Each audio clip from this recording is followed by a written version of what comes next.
So the last time around, we designed a very simple microstrip patch antenna, a rectangular microstrip patch antenna, and we, generated results for its S11. We got into the gain plot, the radiation pattern. We didn't do that yet, but the radiation, how exactly it would work. So we've gotten into quite a bit of designing the antenna. Now, on most occasions, what would happen is, what I've seen a lot of students do is they design some of the most complex antennas out there, and sometimes it just doesn't work out for your frequency. So in that case, what do? How do you get it to your desired frequency of choice? And that is done by using something called as a scaling factor. Okay, and it's one of the most easiest things that you could do with this tool, and it's still one of the most underused things that I've seen so far. And so as of now, our results showed something like 2.4, 3.6, and 4.6. So if you notice, this 3.6 dip is significantly good. 3.65 is where it is dipping, and I would want something like that at 2.4, right? So, or rather, let's just choose a complete different frequency of let's say 10 gigahertz. Oh, it's not in our sweep. I have to change the sweep. Let's say 5 gigahertz, or even better, 3 gigahertz, because now it's in our sweep. I want a dip to be there at 3, right? So, and I've personally conducted this in my research as well, wherein I was using the scaling factor to tune my frequency, or rather tune my antennas to a desired frequency. It was working out. Although you need to understand a very important trade-off. Um, the basic rule of antenna in terms of microstrip patch antennas, or rather, I'm just going to speak in terms of MPAs, is that the bigger your antenna is, the resonant frequency would be lower, and vice versa. So if you have a higher frequency, right, then your antenna size is much, much, much, much smaller. So that is the trade-off you need to keep in mind. If you are constrained by the space that you are designing the antenna for, then this method might not be the best for you. But if you want to get along with your project, then hell yeah, right? So a very easy way. Now I want to get it to 3, right? So, and I want to do that by using the scaling factor, which exists in edit. Does it exist in edit? It should exist in edit. Yeah, there is a scale, but it's grayed out at the moment, and we'll get there. We'll get it done. Now I want it at 3 gigahertz, and I've seen that there is a dip that is sitting at 3.6, right? So that means if I want it at 3, would I want to increase the size of the antenna or decrease it? I want it to be pushed back, so I want this dip to be to the left. That means the size of my antenna will increase. Now, keep this in mind. This is always going to be your first step.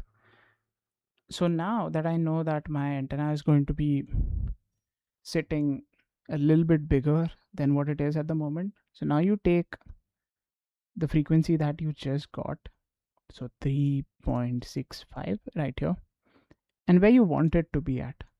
In my case, I want it at 3. This, what you achieve finally, is your scaling factor. I'm just going to copy the first 4 decimal points, and we're going to go back. Now what all are we going to select? And I'm not going to click here, because the moment I click here, it selects the radiation surface. I don't want that. So what all do we select? We select the substrate, we select the port, the feed, or rather the patch and the feed, and the ground. These are the 4 things that will be scaled. Now the moment we select all of that, you just have to go to edit. I'm just going to ensure I've select all of them. Feed, port, substrate. Yeah. And I'm going to go to edit, scale. And now I'm going to put the scaling factor here, and Z, I'm going to leave it at 1.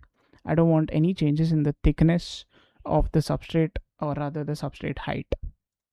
Okay, so that's about it. Now we have a complete different patch now. right? So it's much bigger for sure. And now we're going to rerun the simulation. Now it's not a guarantee that you would get it on the first go. It's very rare that you get it on the first go, but eventually across scalings, you would be able to tune this patch to the desired frequency. Okay, so as we wait,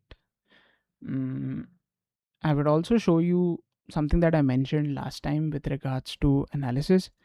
When we first deal with the number of passes, this is something that is very important, is because it is dealing with the convergence of your antenna. So if I just right click on the setup and I go to convergence, you will notice that it has converged after 8 passes. Sometimes your antenna design is not converged, and that's a risky thing to do because your simulations cannot be fully trusted in that occasion. And when I first dealt with fractals, and if it was not converged, I was getting varied results. Like even if the same exact patch would be run, each simulation showed a different result. So if I checked it on my friend's PC, it would dip at 3.55 gigahertz. I checked it on my PC, it would dip at 3.45 gigahertz. There was a big difference. So in that case, you want to ensure that this has converged, right? So if I was to keep it at 6, it may have not converged, but in case I've kept a higher value, maximum of 10, it stops at 8 on its own because it has converged. It has reached 0.016. It should be less than that of max mag delta S 0.02. So always keep in mind, just have a look at this when you're initially running your setup. Just right click on setup and go to convergence and then check that this has converged. Okay, now that we have our results ready, we do have a dip. We definitely have a dip exactly at 3, right? And the other markers are all over the place, so I'm gonna get rid of them. Let's go, and this one can also go. So if you notice, we now brought our patch to 3 gigahertz. And of course, there are other places where it has dips. It has at 1.95 as well as at 3.8. But with that said, we have actually tuned our antenna. But the trade-off was that the size is much, much bigger now. Right? It has increased by a factor of 1.2166. Right? So in this way, you can actually change the patch. Maybe you've designed something very complex and you don't want to go about redesigning it.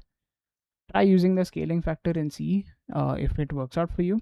If it does, then you can always just multiply this to all of your other values and you would get a design that would look very much like you've done it on your own. That's one way of dealing with it. So a scaling factor is like a cheat sheet which you can use to sort of tune your antenna for different purposes. Now in this case, you will notice the gain plot has not come up. Why is that? There it is. It's gone to minus 2.84 because the setup is still working towards the 3 or rather the 2.4 gigahertz right here. So I'll have to change it to 3.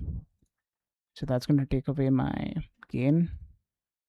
So I come back here and I say sweep, apply.